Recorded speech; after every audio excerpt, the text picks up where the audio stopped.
All right, so today we're with Pete Bush. And Pete, thank you so much for doing this presentation. Just a few weeks ago, after the presentation, I was in a room with Pete and probably 15 other people. And I just said, Pete, this is such a really powerful presentation that I really think all business owners need to hear. And we talked about, well, what if we got together and did this as a podcast, and what would that look like? So that more of the Horizon family and clients could hear this, but also Pete being a supporter and a believer in all the things we're doing with the Alliance, we also thought this would be a great asset as well for our Alliance members. And so Pete's going to run it back one more time. We got Bill Bush in the studios on the DJ board, and so we're gonna kick it to Pete, and Pete's going to walk us through this really important presentation that really all business owners need to be aware of what's coming. What's happening? What does the exit look like? So with that, Pete, we'll do it together. No, thank you very much, Stuart. Happy to do it again, and hopefully we'll have you here to chime in as well, even though when we did it the first time, we didn't have you chime in as much, but you've got a lot of knowledge I want to share. Well, the peanut gallery is always relevant. The peanut gallery, right? yeah. No, you're going to have some valuable stuff to jump in. So, Bill, do I have peanuts to throw at Pete while we're in process? Well, and I would say jump in whenever you want to jump in. Yeah, but absolutely. We'll start it off. I mean, we did this presentation called Maximum Value, Zero Regret. Yeah. And I think that's one of the big fears of most business owners is, and the stats kind of bear it out, that there's a lot of business owners do regret sometime after selling that they double think it and should I have done that. So a little bit about me to start off with. I've been doing this a long time. A lot of our practice has been around helping business owners think through these things. And Bill and I have written a book called The Runway Decades, more focused on retirement part of our practice, but this is actually something that I've had a passion for. In January, I went out and got my Certified Exit Planning Advisor designation, the CEPA that you see there, and that is just a drill down on this whole process of exit planning, which is really, as you're going to find out, is just solid business planning, and the exit being one component of that. So when we talk about taking a successful business and making it into a significant business, you're really talking about this definition right here, which is, a company that is valuable, transferable, ready, and attractive at any point. It's not something you wait and do, down the line at the end when you're, getting close to retirement or you're tired or somebody approaches you or whatever. But again, the second part of this is equally important, and we're going to click on that a little bit, which is while the business owner's business, personal, and financial goals are aligned. This is really, really important to having a significant exit. So it turns out there's some challenges for owners. You can see them there. There's everything from people not understanding what their options are, who to turn to, don't have transition plans in place. You can see there no written plan. And that's a biggie there. It's like, don't know, not a written plan for the business itself, but also not a written plan personally.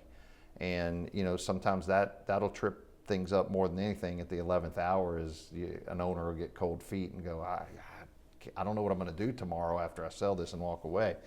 And then having a good team around you is a biggie. So these are some of the common challenges. We'll talk about some specific challenges as we get further into it.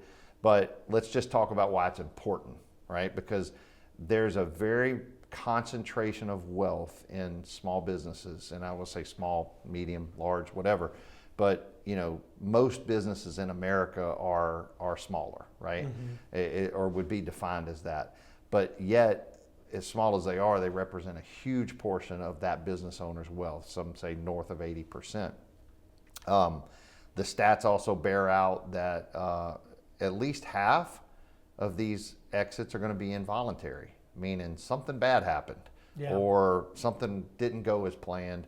Flip a coin right now. If you have I don't know, you can't flip Venmo, but if you have a coin somewhere around, you can flip it, and 50-50 chance that you're going to plan your exit or it's going to be involuntary. So I think that's an important thing. And then why the name and the title of minimize or try to have zero regret is that last bullet right there. I mean, 75% of owners express some sort of regret after they have exited their business. So we want to look at why, look at what are some of the solutions to it. So we looked at kind of big picture challenges. Let's look at the three major challenges, okay? Because I think we can just focus on the biggies. The rest of them sort of will fall in line. Preparation. Their challenge number one, many owners are unprepared. And so this is any kind of planning. I mean, I think any part of your financial or personal life, you could argue that having a good plan is crucial to success. So these are some of the reasons why people don't plan, and that is they just, you can see, I don't want people to start thinking I'm selling, that's this privacy thing, confidentiality. What if the word gets out that I'm doing this exit planning and I'm thinking about leaving, then maybe my customer base starts to leave, or I don't get new customers because word on the street is, yeah, he's probably selling that business, right? So because of that, it'll check people up from even starting the planning process at all. Yeah, I want to jump in there because good. That's something I know for me. My last exit of a business, I was scared to death to talk to anybody, even trusted friends. Yeah, right. Because it was that idea: what if that key employee? What if that big, hey, we've got an 18% concentration on this one employee. If they leave tomorrow, now my business is not worth that, right? And so I think those, these challenges are real, and I think. I think it's something too. It's like the fear is much bigger than the reality of it, right? But it's what we build internally inside. And so I hope we talk a little bit more about what gets people comfortable to start having those types of conversations and knowing that it's anyway how to de-risk that, right? No, it's good. And I love what you said about fear there. I mean, they say fear is the only thing that gets smaller the closer you get to it, and that's true here too. Is that you make up things in your mind to scare yourself that aren't actually true. But some of the challenges of being prepared, and we're going to talk about like not even knowing like what am I going to do next, and actually that turns out to be one of the main reasons people blow up deals as they get into the planning. It's like they can't figure out what am I going to do with my time, who am I going to hang out with, those kind of things. So that's challenge number one. Challenge number two is, we talked about this a second ago, but I want to focus on the 5 Ds.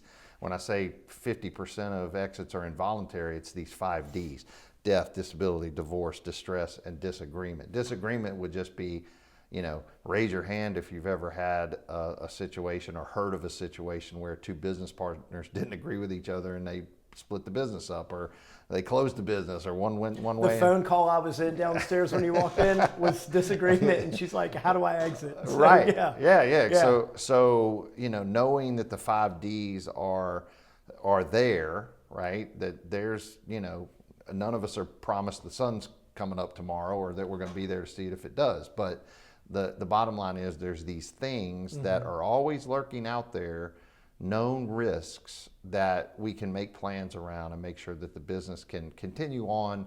Again, getting back to that transferable. Right. Like if you die and the business is still transferable, you've done a lot of things right. Yeah. Right. So anyway, the half of all exits are involuntary, and it's around these 5 Ds. So knowing those helps you be a better planner, because there's very specific things you can do around death, disability, disagreements. I mean, you can't protect against every possible thing, but you can certainly, build your plan if you don't have one. Challenge number 3, not focused on value. And this is kind of the focus of this CEPA work, right? Most business owners will sit down and set goals around income and revenue and growing their client base and top line, right? And the focus on value actually includes, and we're going to dig into them here, actually includes other components that actually make the business really valuable in ways beyond just its revenue. Revenue is always important. A buyer doesn't want a business that doesn't have any revenue and doesn't see revenue growth. Everybody wants that.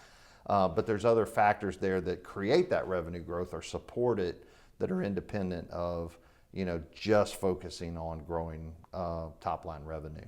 So again, ask most business owners, they're like, yeah, we need more customers. We need more revenue coming in. So here we're going to talk about focusing on enterprise value. Yeah. All right. And all the components of that. So that's challenge number 3. So those are 3 biggie challenges. What are the solutions, or the solution rather, is these paradigm shifts, mindset shifts. Okay. Number one, focus on holistic planning. Think of that as a three-legged stool. We talked about this that day. We talked about it last fall at CYA.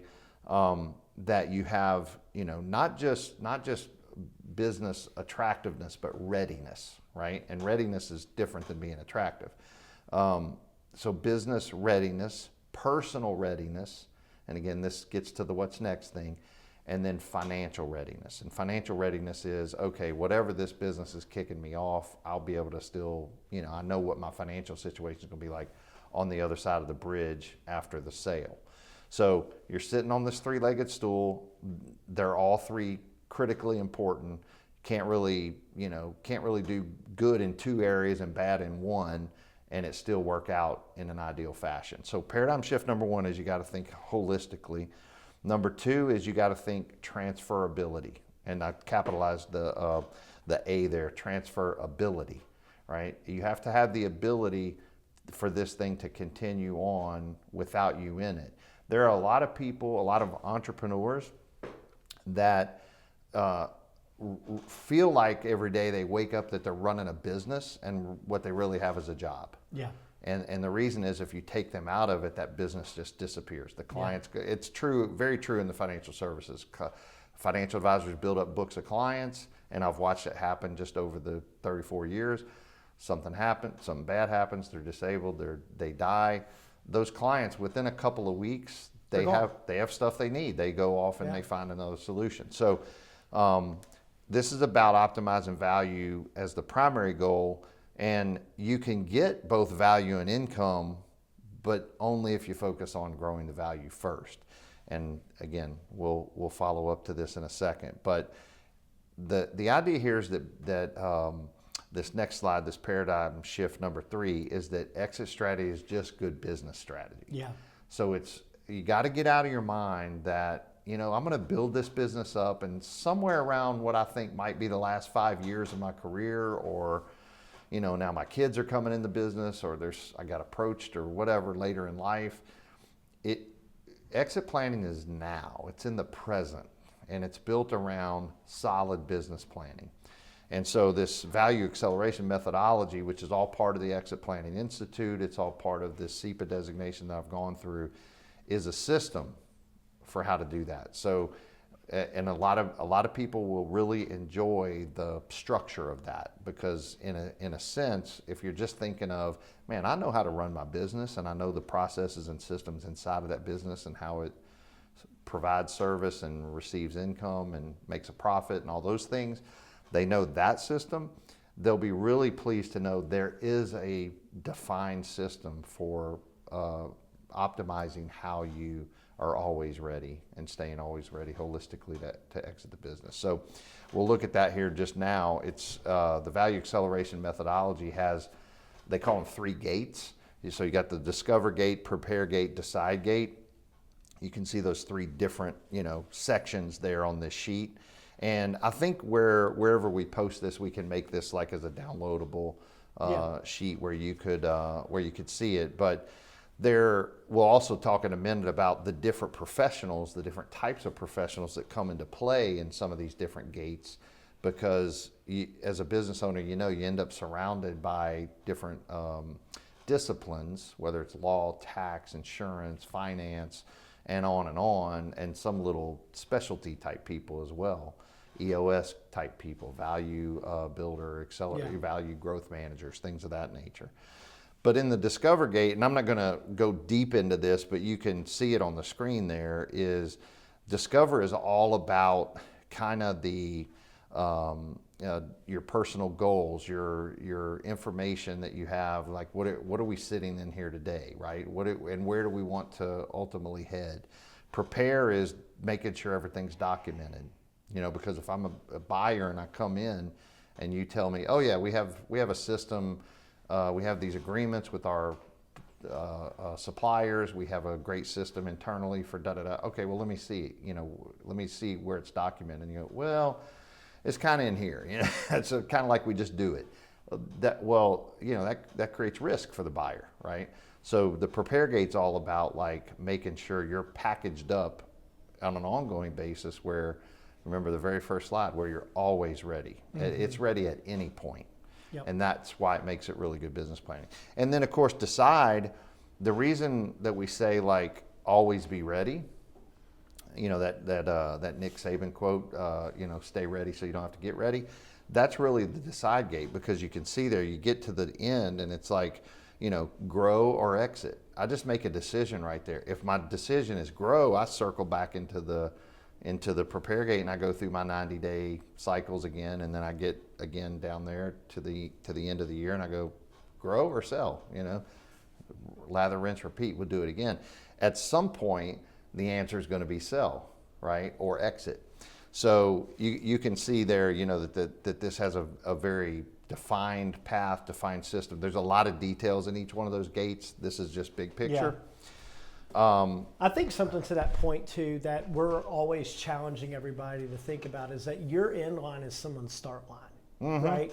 And if I was to go by your house, and for the last 2 or 3 years, you and Kelly just started like hanging random things off the side, a shed here, that you're devaluing this house that now Kim and I are going to come by. Well, you've really you've hurt my start line, right? Correct. And so I think that's one of the things that I've loved the aha moment when talking to business owners about what if we thought about the exit, not because you're ready to exit, but it's really about the idea of like, what would it look like if you made a more valuable vehicle? Yes. What if this thing could provide for you and your family and your employees and allow you to be more generous? But at the same time, if you ever got to that finish line, somebody would be happy to take that as their start line. Right. Because it's ready. Yeah. Like it's transferable. It's a true, like I love how you capitalize the A. It's a transferable asset. Yes. It's not this thing that like, wait, what do I have to do to get this thing to make money? It's like, no, it's making money. And it's growing. And it's making money without me. Right. That's right. So part of the solution is, again, we've gone through some of this, but we're going to now go to like 5, 4, 3, 2, 1. Okay. So follow along with the stages here being the 5 stages of value maturity. Again, identify, protect. Protect is what you just really talked about. It's de-risking that business so that the next owner doesn't come in and have to fix a bunch of stuff or change things. They literally can turn on the lights the next day and the business is running well, right? Then you go build, harvest. Could be exit, a harvest, or it could be circle back and manage. So think of that as the 5 stages of maturity in the sense of in order, you know, a system in order to create the most value you can for your business where it's always growing in value, right? 4 is 4 intangible capitals. This gets to some of those things besides revenue I talked about a minute ago. Like, yeah, revenue is important, but there's a lot of other stuff that creates the revenue, and that's these intangible capitals. And they even say, you know, in our coursework, something like 80% of the company value is related to these 4 C's, right? And the reason is because they all have such an impact on revenue, and revenue is obviously a big important thing too, if not, you know, one of the most important. So 80% is related to these things. Human capital, these are your people. This is your talent. This is the skill sets, capabilities, competency of your humans that you're employing. So, you know, if again, think in terms of risk, like you just said, if I come in and there's a boatload of talent in there, top talent in the industry, and I just get to plug right into that, that's not risky. But if I look and I go, gosh, these 3 people don't even have all the licenses they need, and then I have to do something about that. Customer capital is basically your client or customer base. Sometimes you could look in there and you could say, I think you mentioned this a minute ago, but you know, let's say that, you know, 40% of your revenue is tied to one customer. Risky, right? Risky. Yeah. But if you have a business that unbankable. Yeah, right. That's right. I mean, right. It's very risky. So otherwise, maybe you have a business that has great revenue and no one customer represents more than a couple percent of your revenue. That's safer, right? You know, I would say very safe. So the quality and distribution, risk distribution of your customer base is one of these big intangibles. Next, you have structural capital. Again, this is systems, processes. Kind of think the gears and the backstage structure of a business. Every business has ops and admin stuff that goes on to make it recur, make it continue to run. That's your structural. And then social capital is the culture. And cultures are hard to define sometimes. They take on a life of their own. Every new person or acquisition or whatever can impact the culture. But I love Seth Godin's definition of culture, which is people like us do things like this. Mm-hmm. And what is that? Well, that's part of this intangible that a new buyer is not going to have to go in and go, wow, I got a lot of cleanup on aisle 4 here to do, versus somebody that comes in and they realize right away, like, man, they're on the best, whatever, Julio Malera's best business, best places to work or whatever. Because of culture. And I want to comment to that. So one of my clients the other day was looking at acquiring a firm, and everything about the firm made sense. Literally, like where the numbers were, what the client list looked like. And it was through a few key meetings he had there where he got the sense of the culture, and he backed out. And it's like, but financially, everything made sense. Yeah. But he just, when I asked him, I really challenged him, and he's a young guy, he's super sharp. But I said, really? And he goes, yeah, I just thought the lift was going to be way too high for what we would have to do to rewrite the culture, and I don't even know if it'll take. And so, like, when you think about it, it wasn't that long ago that people might have blown right past something like that and been like, well, that's not even a metric of decision. Like, why would you even worry about that? You tell those people to go to work. But I think as we're moving in 2025, 2026, I mean, culture is very key in these organizations. Absolutely. And I just think it's something like, if you're hearing that and going, I don't know if that matters, I think that does matter. It matters a lot. And I think it matters more and more. It's not as measurable, so people sometimes discount that, but I think it's real. And I think that the people that you want buying your business are people who, I would say you want people who actually value culture, because that's the way that you can reward and recognize the people that you've been able to lead of having a good home to go to. Nobody wants to take them to a place that doesn't care about culture, or at least I don't think they do. Yeah, and culture could be something as simple as, hey, we believe in lifelong learning. We invest in our employees every year. We want them to get some new certification or take some new skill set test, learn some new software. The lifelong learning part of the culture, it could be something that's very valuable to a future owner, because they're not buying it for what it did, they're buying it for what it's going to do. That's right. Right? Yeah, start line. It's a start line. Exactly. So anyway, that's the four. Pretty expensive start line too. Yes, it is. Yes, it is. The three. So now we're 5, 4, 3. We're on the 3 gaps: wealth gap, profit gap, value gap. Let me define these really quick. Wealth gap is the difference between what you think you're going to need, total assets, to kick off the income that you need to live on. All right. And then what part of that have you set aside outside of the business already? So if I said, hey, I'm gonna make up a number, I need $10 million, I have $2 million saved, my wealth gap would be $8 million. Mm-hmm. All right. And if I look and I go, business is only worth $4 million, I need $8 million. All right, then I need to go through these gates a couple more times and double down on these intangible capitals. I need to close the wealth gap between 8 and 4, right? So that's the wealth gap, in the sense of, it's one of the reasons we saw earlier why business owners regret selling, is because they haven't done the financial calculations. The top line number looks great, like $10 million, that looks great. Or let's just say $4 million, that sounds like a lot of money. Well, you needed 8. So yeah, it is a lot of money, but it's not going to let you live. It's not going to let you stay in your same lifestyle. Yeah. Right. And therefore you're going to have regret.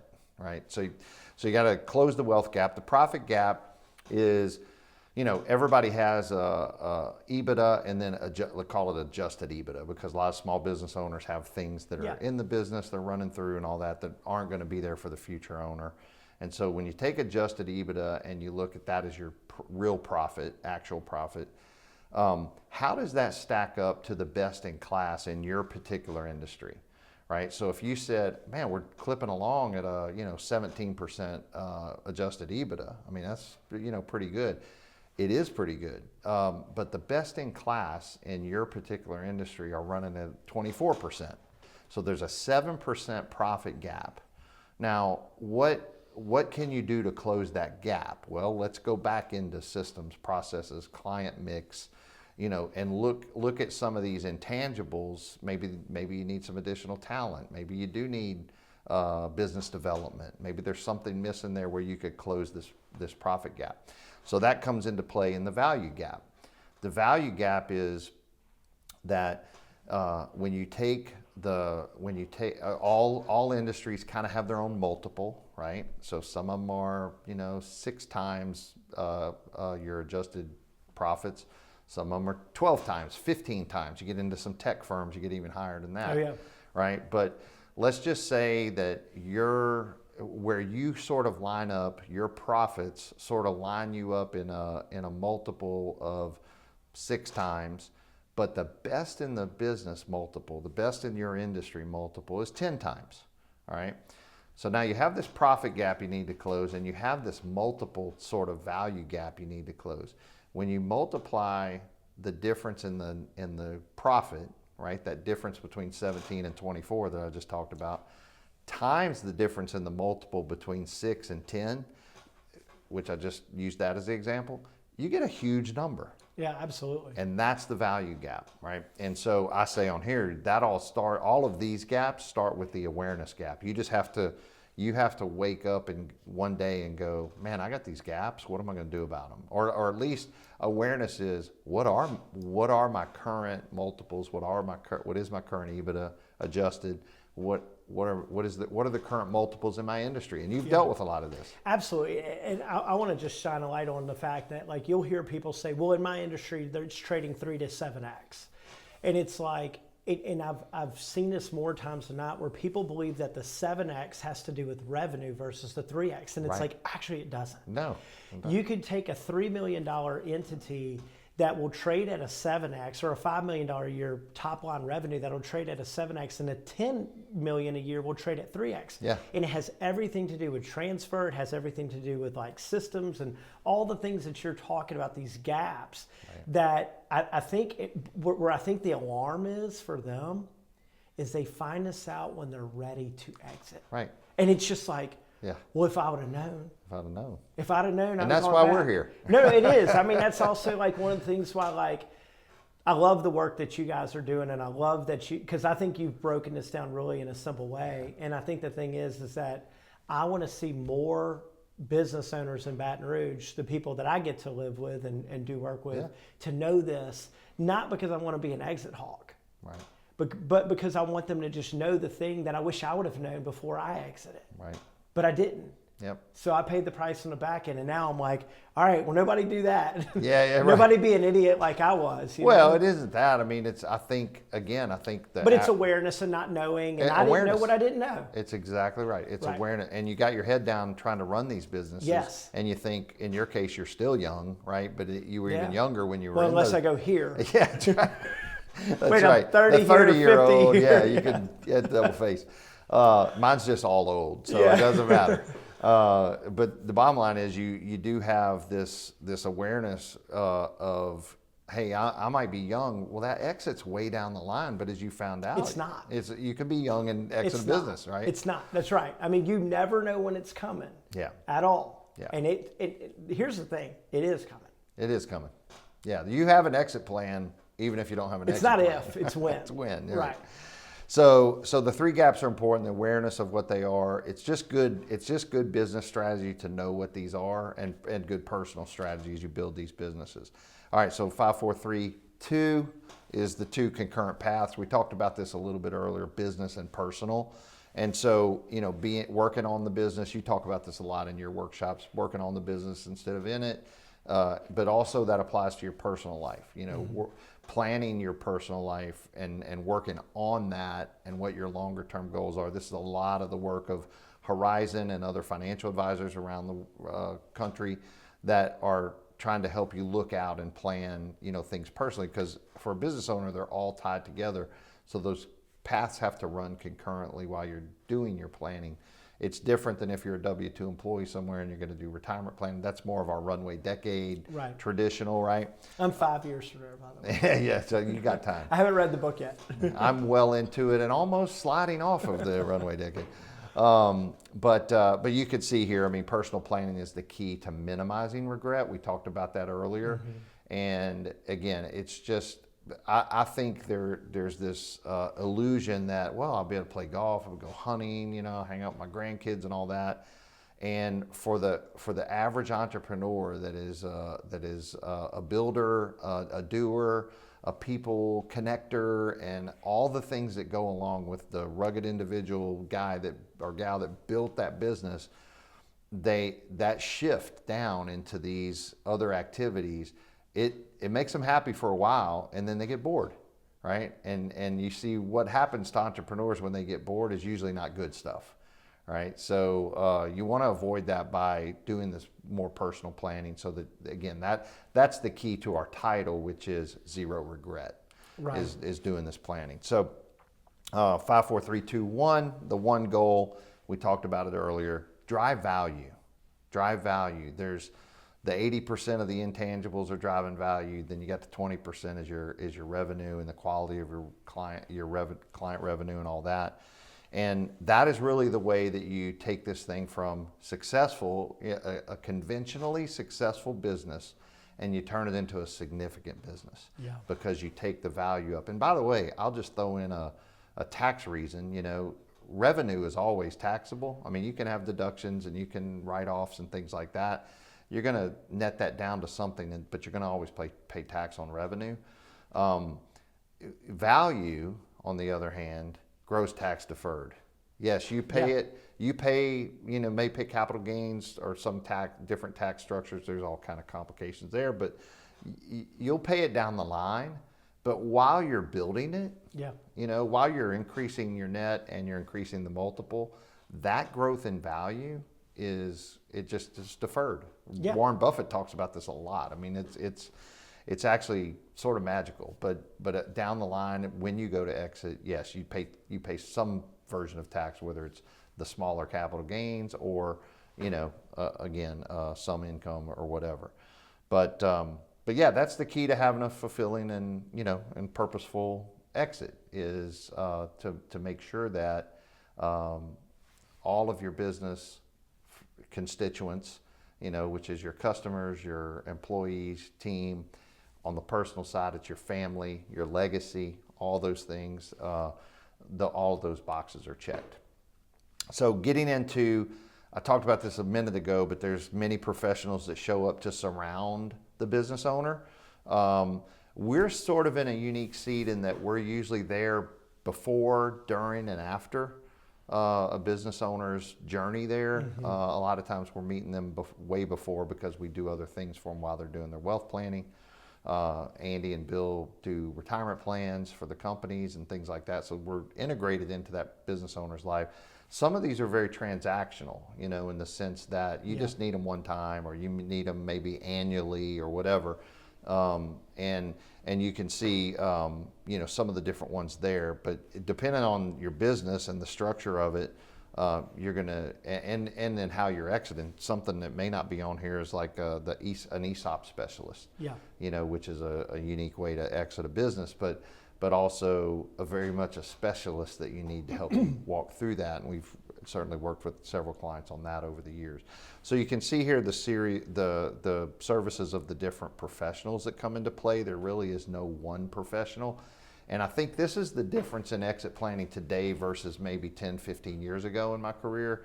It was very siloed, and now a lot of these professionals are coming together and collaborating better. Why do you think that is? I just think it's matured from the standpoint of the knowledge base, the expectation. There's a lot more businesses. There's a lot more stories of businesses that have exited for a lot of value. So a lot of business owners do know, hey, I might be sitting on something here. This is my wealth picture that I'm building here in this business. And I just think that the maturity of the space itself. There's more conferences around exit planning. The collaboration between those people has really formed up well. So again, we have a host of other experts at our disposal to pull into conversations that are depending on what their role is in that situation, pull them in at the right time. Yeah. So my belief has been that I think it's really a reflection of the fact that people are watching some of the smartest business, entrepreneurs and people that are out there. And I think what we're doing is we're studying, well, what did they do 5 years ago? What did they do 10 years ago, right? And right. I just think that business used to be a lot more private than it is now. Right? Like people are willing to share, people are willing to talk about things and say, hey, look, this is what worked for me, this is not what worked for me. And I believe what's happening is you're looking at these successful studies and you're going, well, how did you make it so valuable? Yeah. Oh, you see, long before I exited, I started thinking about the exit, right? And what's the best way, people are going to imitate that. Sure. And so I think we're starting to see this much more of a move to, well, wait, I don't want to just run a business that's a job.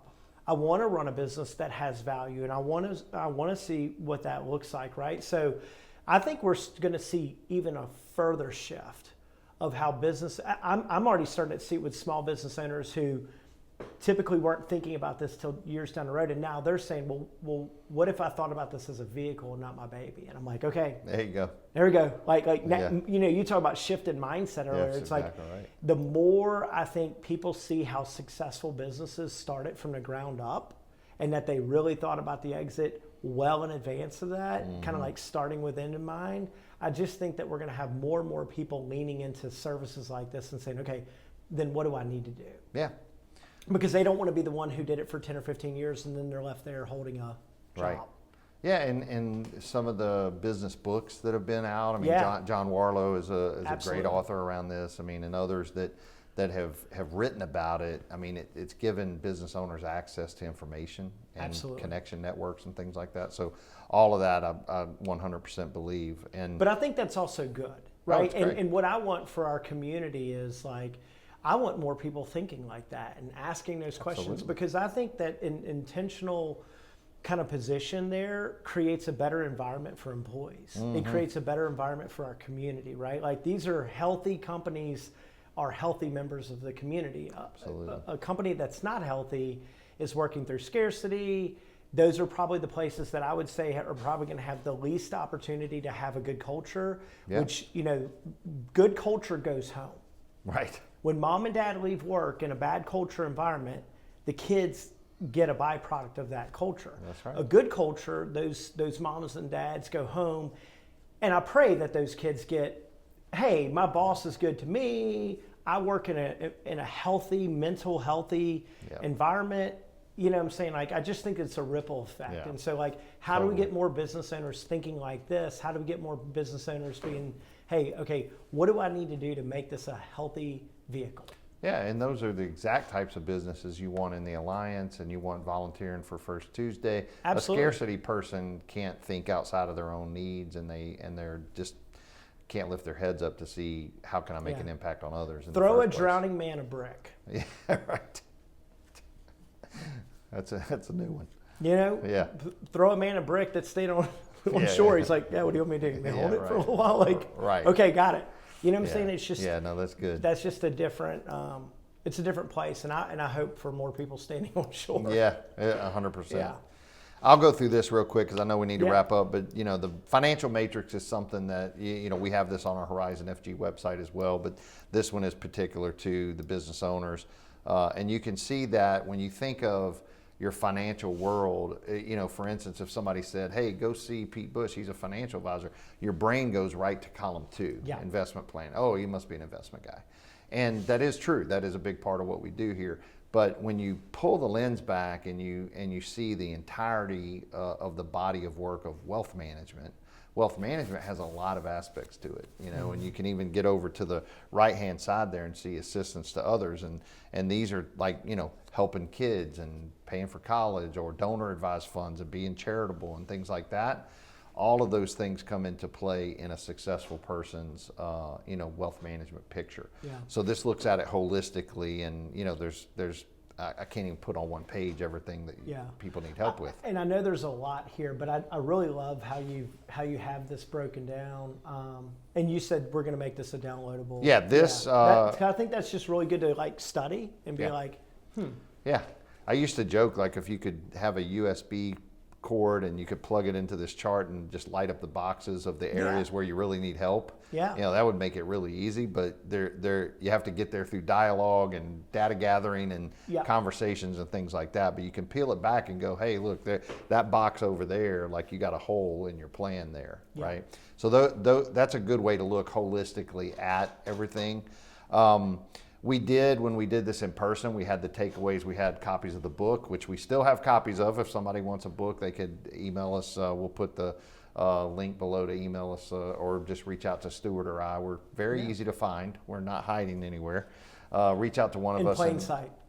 And we'll get the book over to you, the Walking to Destiny book. And this is 11 Actions an Owner Must Take to Rapidly Grow Value and Unlock Wealth. You'll see a lot of the same things we just went over. The Confident Wealth Experience for Business Owners. The best way to get this, you don't necessarily have to email us, you can, but it is on our website. We have a section under business owners, like who we work with. Business owners, go down in there and you can click and get a copy of the Confident Wealth Experience for Business Owners. And then the Value Acceleration Methodology, that was that slide that had the 3 gates.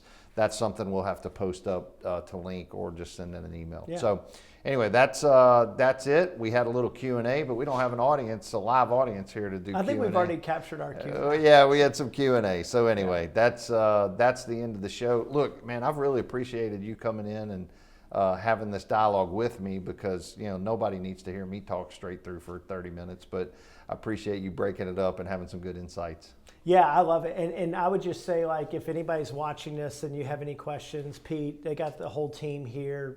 Feel free to reach out to them.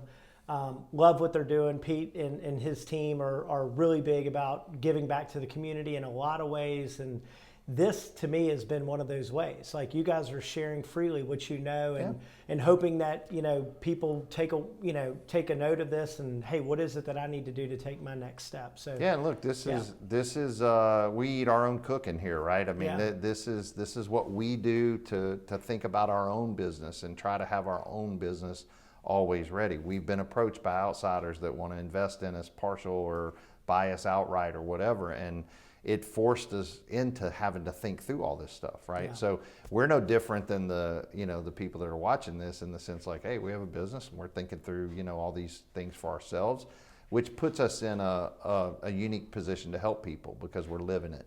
Yep. Thanks, Pete. Thank you.